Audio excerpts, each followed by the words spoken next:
వైఎస్ఆర్ కాంగ్రెస్ పార్టీకి వెన్నెముకగా ఉన్నటువంటి మాజీ మంత్రి మైలవరం వైఎస్ఆర్ కాంగ్రెస్ పార్టీ సమన్వయకర్త జోగి రమేష్ గారిని ఇబ్రహీంపట్నంలో కలవడం జరిగింది.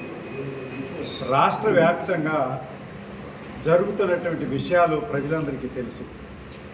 బలహీన వర్గాలకు చెందినటువంటి వ్యక్తి, మరి ముఖ్యంగా గీత కార్మికులకు వైఎస్ఆర్ కాంగ్రెస్ పార్టీ ప్రభుత్వంలో అనేక కార్యక్రమాలు జరగడానికి ఎంతో ముందుండి ప్రభుత్వంలో జగన్మోహన్ రెడ్డి గారిని ఎప్పటికప్పుడు గీత కార్మికులకు కావాల్సిన కార్యక్రమాలు జరిపించినటువంటి ఒక మాజీ మంత్రిని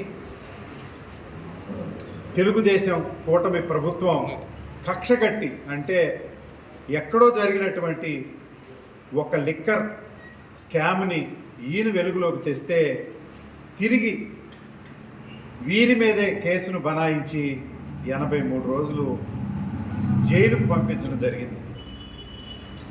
ఇక్కడి నుండి విజయవాడ నుంచి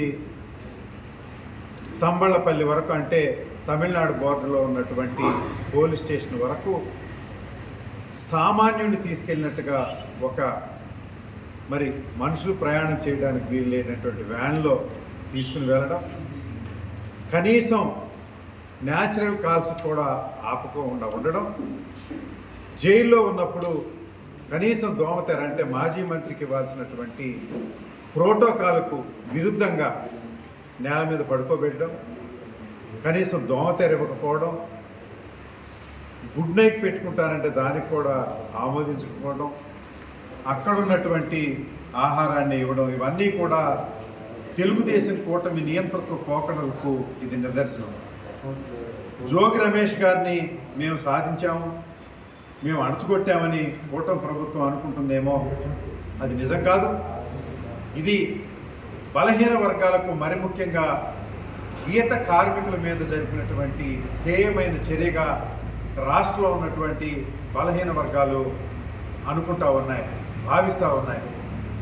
సో 2 సార్లు శాసనసభ్యుడిగా ఎన్నిక కావడం, అంతేకాకుండా మాజీ మంత్రిగా ఉండడం, అలాంటి వ్యక్తినే మరి సామాన్యుడికి ఉండే కనీస భద్రత లేకుండా ఈ మాదిరిగా దొంగ చట్టాలు బనాయించి వారిని అరెస్ట్ చేయటం బలహీన వర్గాల మీద జరిగిన దాడిగా వైఎస్ఆర్ కాంగ్రెస్ పార్టీ భావిస్తూ ఉంది.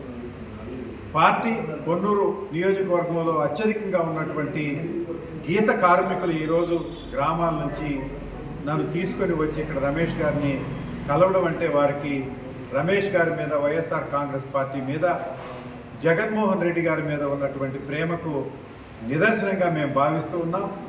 మరి జగన్మోహన్ రెడ్డి గారి నాయకత్వాన్ని పటిష్టపరచాలని, తిరిగి వైఎస్ఆర్ కాంగ్రెస్ పార్టీ అధికారంలోకి తీసుకురావాలని ప్రయత్నం చేస్తున్నటువంటి బలహీన వర్గాల నాయకుడు రమేష్ గారికి వైఎస్ఆర్ కాంగ్రెస్ పార్టీ ఎప్పుడు అండగా ఉంటుందని ఆయన ఈ సందర్భంగా రాష్ట్ర వ్యాప్తంగా పర్యటన చేసి బలహీన వర్గాలు ఉన్న ప్రాంతాల్లో తనకు వైఎస్ఆర్ కాంగ్రెస్ పార్టీకి జరుగుతున్నటువంటి ప్రభుత్వం చేస్తున్నటువంటి దౌర్జన్యకాండను వివరించాల్సిన అవసరం ఉందని వారికి మేము విన్నవించడం జరిగింది. కనుక రాబోయే రోజుల్లో పొన్నూరు, రేపల్లి లాంటి ప్రాంతాల్లో ఎక్కడైతే బలహీన వర్గాలు ఎక్కువగా ఉన్నారో, గీత కార్మికులు ఉన్నారో, అలాంటి ప్రాంతాల్లో వారిని పర్యటించవలసిందిగా మీ ద్వారా నేను మరోసారి మనం చేస్తూ, పార్టీ ఎప్పుడు ఎల్లవేళ వారికి అండగా ఉంటుందని నేను తెలియజేస్తూ, నాకు కూడా పొన్నూరులో గీత కార్మికులు ఎంతో అండదండలుగా, ఇటు ములుకుదురు, అటు సేకూరు, సెలపాడు, వడ్లమూడి, గరువుపాలి లాంటి గ్రామాల నుంచి మరి ఎంతో గౌడ